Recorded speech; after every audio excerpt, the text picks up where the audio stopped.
Shalom. All praises, honor, and glory to the Most High, Yahweh Ba'ashem Shai Ba'ashem Rachak Kodash. Double honors to the apostles and elders at Great Millstone that roll well. And salutation and blessings into the hopeful elect of the nation of Israel, the so-called blacks, Latinos, Native Americans, and confusion of faces scattered throughout the four corners of the earth through captivity. And those modern day designations, which are people groups that we just mentioned, Black, Latino, Native American, the fact that the 12 tribes are known as those demographics today is a testament that they are the Israelites, okay? Testament of who they are. The byword and the proverb that the scriptures tell you prophetically that the nation of Israel would be deemed as, okay, because of their scattering. Scriptures tell you that they would discontinue from their heritage, and then furthermore, it is also a virtue that the blacks, Latinos, and Native Americans are the 12 tribes because of Revelation, the 11th chapter, that tells you that the temple, which is the people of the Heavenly Father, the Israelites, that they would prophesy in sackcloth for 350 years. When you go into it, I believe it's let's pull that real quick through the Spirit. Lessons within lessons. Revelation 11 and 3. Okay. 2,000.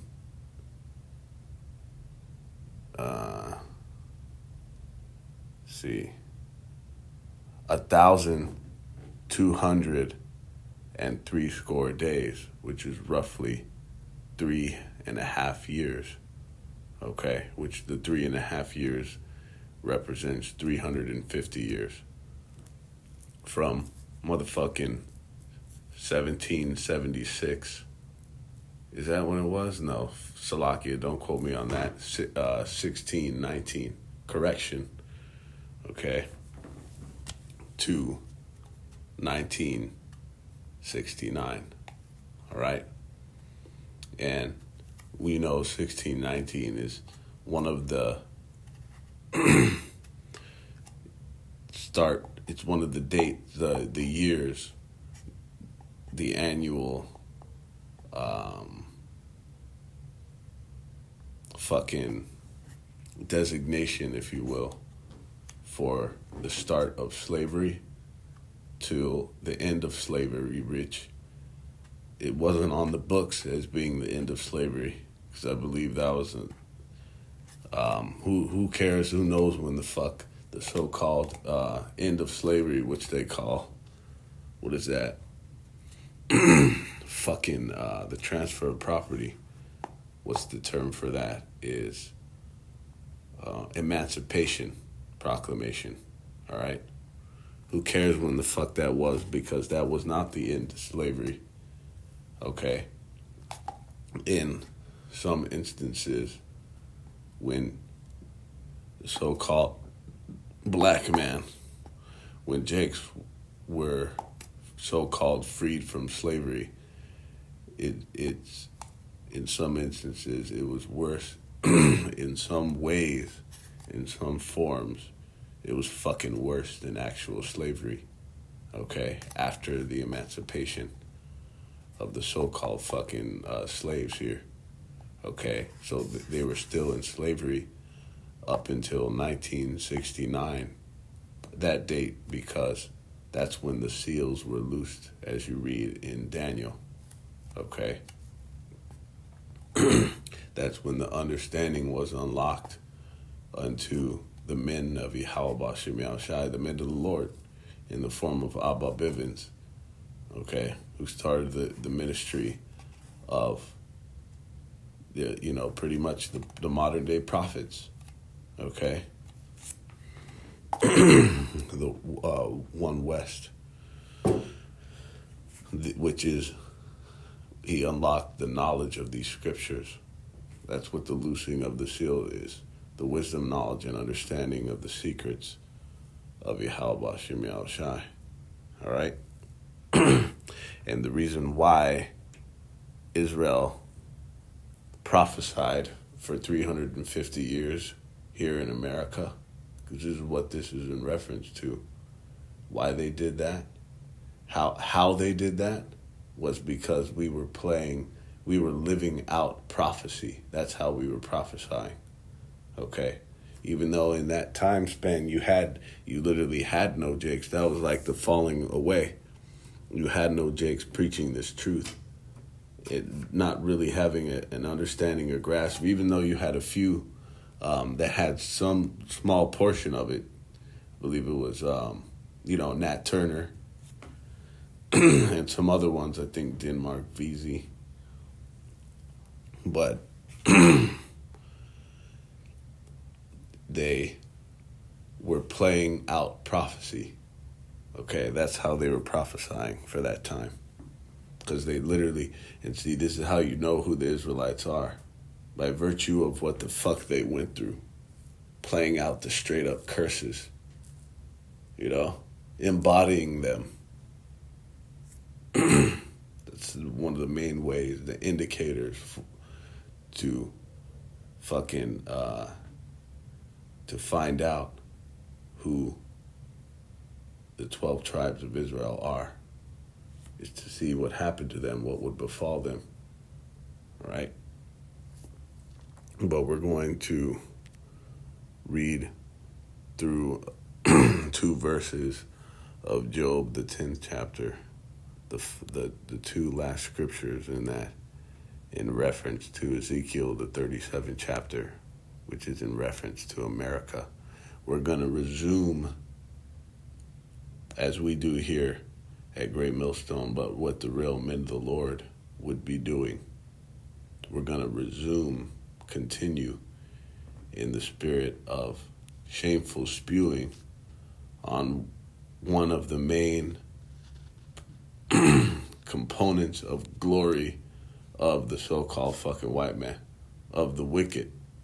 Okay, when it says shameful spewing shall be upon his glory in Habakkuk, the 2nd chapter, the subject in there is the so-called fucking white man, the wicked.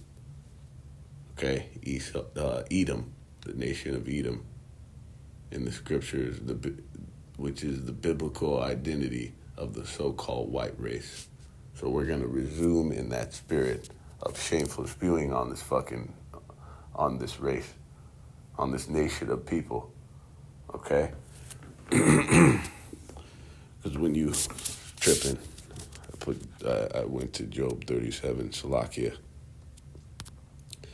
Because when you go here in Ezekiel, the 37th chapter, it talks about a valley, okay? A dry land, which they were pretty much, they called the Valley of Dry Bones, okay? And the dry bones represents the Israelites in a fucking dead state. But the elect of the nation of Israel being given life, okay? Fucking skeletons, motherfucking dry bones. And with this word, the wisdom, knowledge, and understanding of the scriptures, the 100% doctrine, the testimony of Yahushai, all these things that it's referenced as in the scriptures, right? The light, okay, the oil, the unction being given unto the men of the Lord. It was like flesh was put onto these skeletons, flesh and all the other components of the body, okay, the muscle, tissue, and sinews, right? Tendons, and then the skin, and then ultimately the breath, which is also in reference to the wisdom, knowledge, and understanding this truth, the secrets of Yahweh Bashem Yahushai. Okay? But we're going to focus specifically on the fact that America, because that's what this is talking about in Ezekiel 37, the valley of dry bones is America. Okay? The valley, which is a fucking low land. All right? And that's what basically has caused the Israelites to be in this dead state was the ways of America. Okay? What does it mean? What is that term that says to basically that it reinforced, okay? The ways of America reinforces the Israelites to be in a dead state, okay? It pretty much reinforces death, okay? When you follow the ideologies of this wicked fucking place, the most wicked to date empire that has ever existed or ever will be in the history of mankind. All right? Babylon the Great in the scriptures, which clearly, when you go into these precepts, it's all throughout the scriptures. In the Old Testament, the virgin daughter of Babylon, and then in Revelation, the Great Babylon. Okay? The most wicked society, the most wicked empire, kingdom, nation that on the books, okay?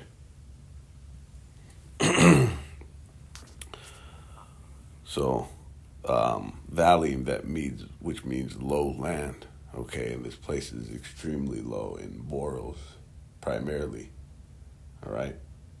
Because what really the scriptures, what it is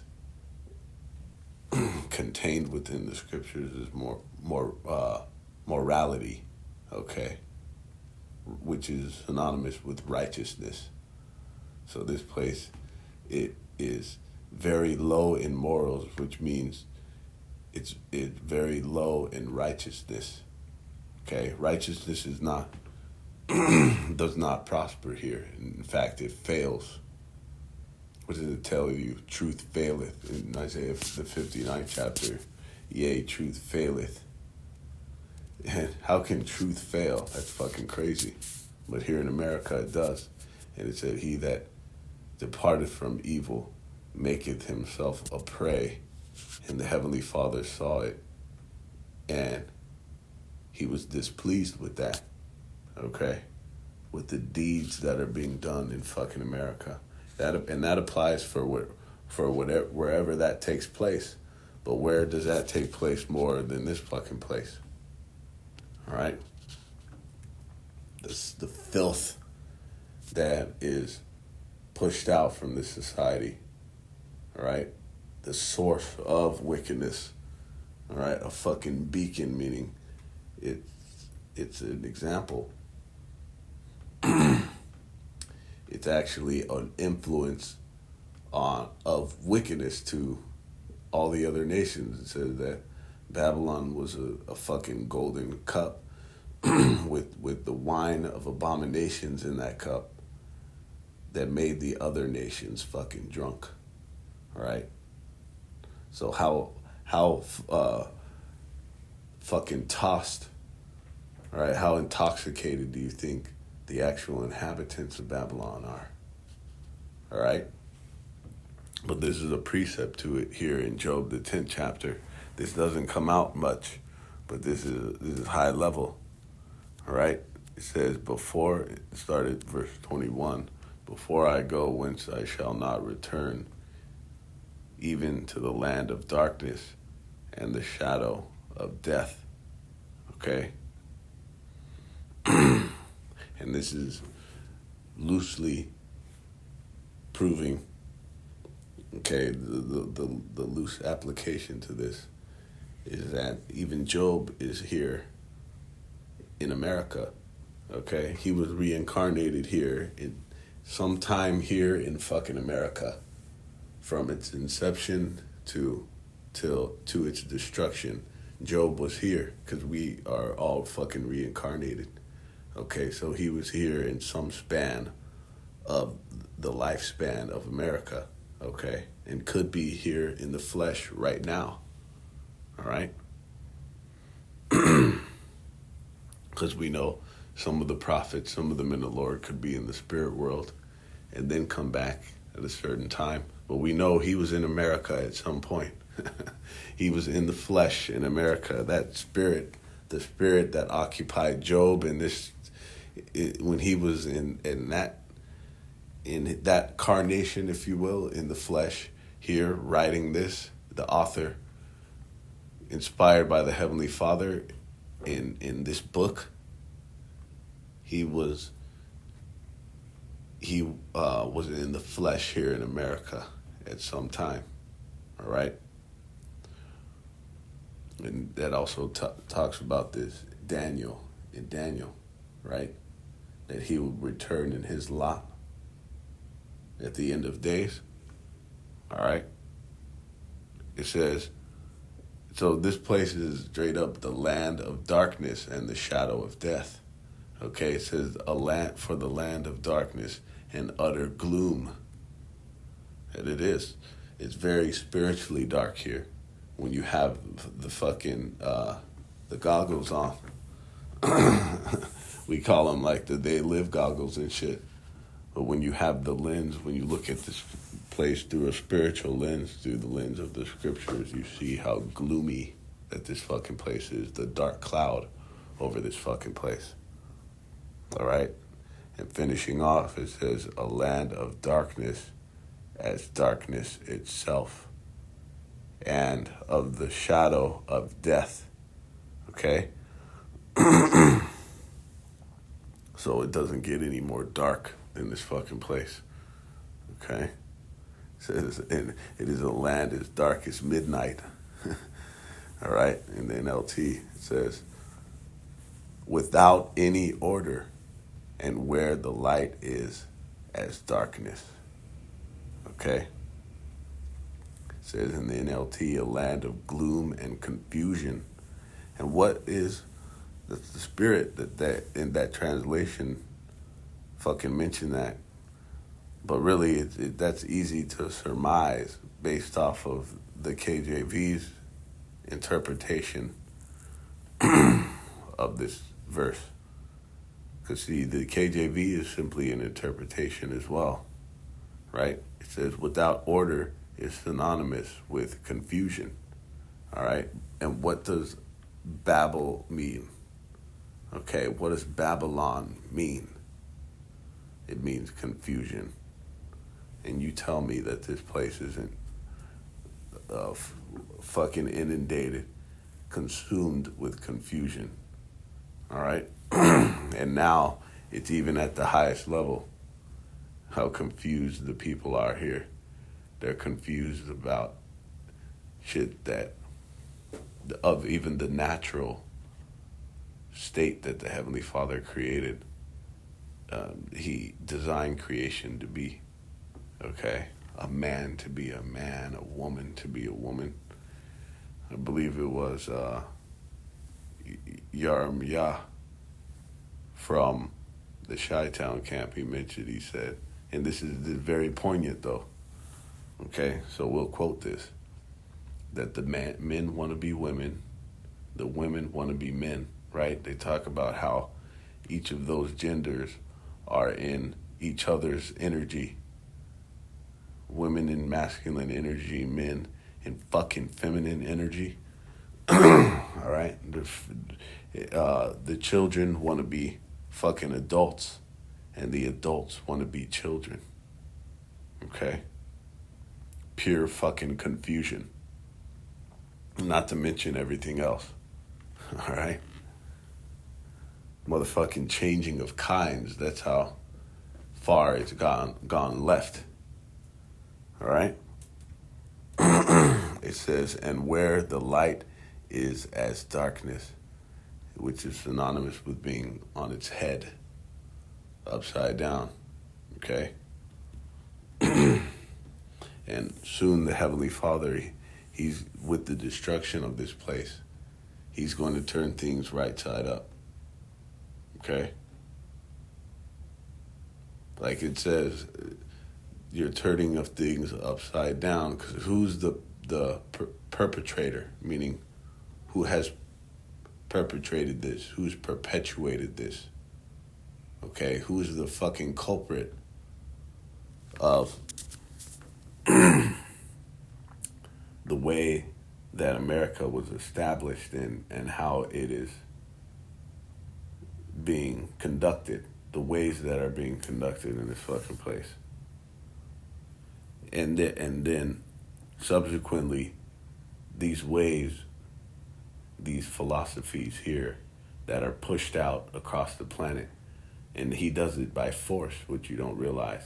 It's not just an influence, which there's a more, it's a kind of more of a passive connotation when you use that word influence, because it almost seems like a suggestion.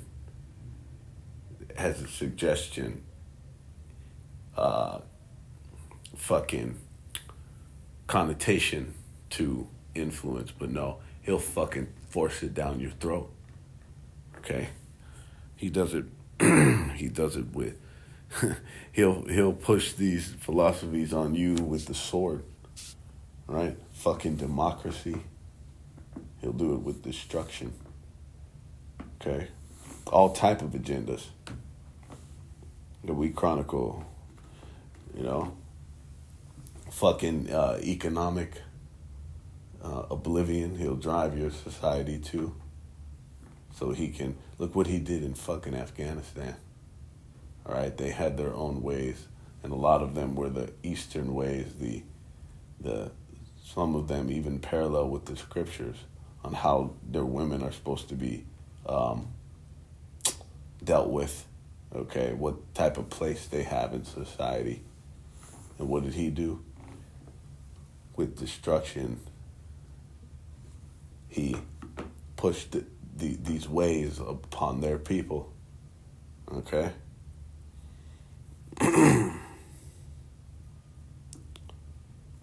So as the scriptures say, his turning of things upside down will be esteemed as the potter's clay, because the Heavenly Father is the potter. He's the one that created all this. Okay? And you thought you can do what you will to rearrange the ways of the Heavenly Father. And the Heavenly Father, he gave you the ability to do so, and that's what you don't fucking realize. You turning it upside down was only the liberty that the Heavenly Father gave you, and really not even liberty. The Heavenly Father made you to do. That's it. He designed and allowed you to do this shit. But when the Heavenly Father rearranges it, when he puts it back on to default, okay? When he resets it back to the righteous ways, you're going to see that the Heavenly Father is the sovereign power, okay? That's why it says he's lifted up Esau in the same way that he lifted up fucking Pharaoh, so that the Heavenly Father's power would be known when he fucking destroys this man, his power structure and the ways that he's established across the planet that have primarily gone out from this place, America. All right? And this is what it is. We're already seeing the fucking deterioration of this society on the highest level. This place fucking plummeting.